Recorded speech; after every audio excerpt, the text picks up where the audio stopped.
sweat off his forehead with his arm. "It's hotter than a strip club out there already." He bent to flutter his fingers along the side of the aquarium in the living room, scaring the fish.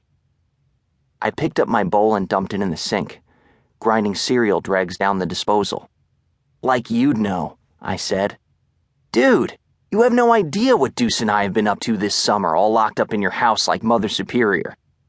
"Whatever," I said, heading to my bedroom to grab my backpack.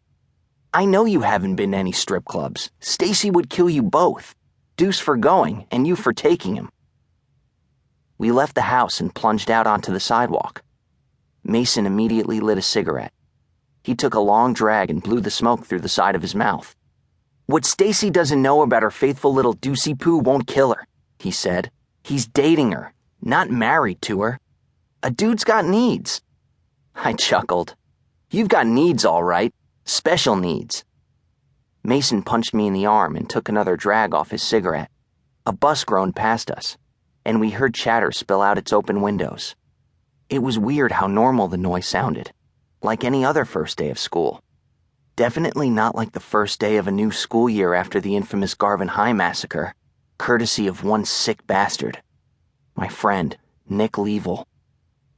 "No, seriously," Mason said after the engine rumble had died down. "Where you been, man? Feel like I haven't seen you in forever." "Home, mostly," I answered. "My parents basically wigged out on me all summer." "Aw, did Widow Baby stay home with Mommy all summer? How sweet," he said. He reached over to pat my head. I ducked, knocking his hand away with my forearm. "No," I said. "Besides, Sarah was home, so..." "Oh, the sexy co-ed back for summer break. She get boobs yet?" "Gross, I don't know." "Dude, when you gonna go through puberty?"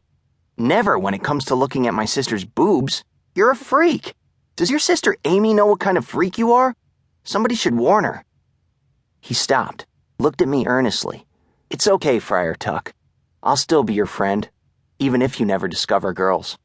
"Fuck off," I said, socking him in the shoulder. He meant it as a joke, but the truth was, it was the last thing I found funny. Fag, queer, gay boy, princess. How many times had I been called those things and worse? How many times had Chris Summers punched me in the chest, smacked a cap off my head, wrenched my skin between his fingers? "Oh, don't cry about it, fag. It's just a joke. Can't you take a joke? I thought gays were supposed to have a good sense of humor." "David Judy? That your real last name? You even got a girl's name for a last name. What's the matter? Are your ovaries hurting? You're acting exceptionally PMS-y today. Maybe your boyfriend will make it all better."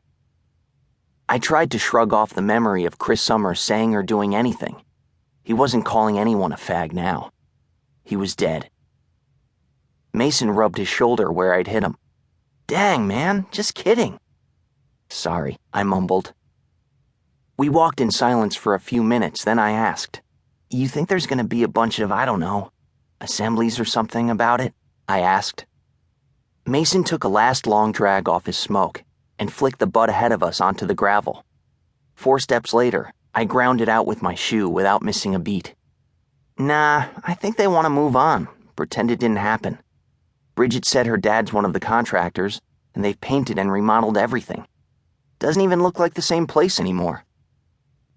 We turned the corner of Starling and stepped onto the soccer field, still crunchy from summer neglect. The school loomed ahead of us, a hive of energy and activity. Buses rumbling idle at the curb as freshmen in stiff new clothes tumbled out, cars stopping short, honking, dancing around one another for spaces. Mr. Angerson standing on the sidewalk waving students around. Immediately I remembered Nick and Val, how they used to imitate him. "Boys and girls, make smart choices today. Garvin students, let's show our school spirit by conducting ourselves as ladies and gentlemen." "Deuce and Stacy," Mason said, pointing toward a couple making out on the bleachers. They were in our usual area on the end farthest away from the school, in Angerson's blind spot. Liz and Rebecca sat nearby. Normally all our friends would meet there, but this year some of our crew was missing. Obviously. Nick was dead. Valerie was, well, nobody really knew what was up with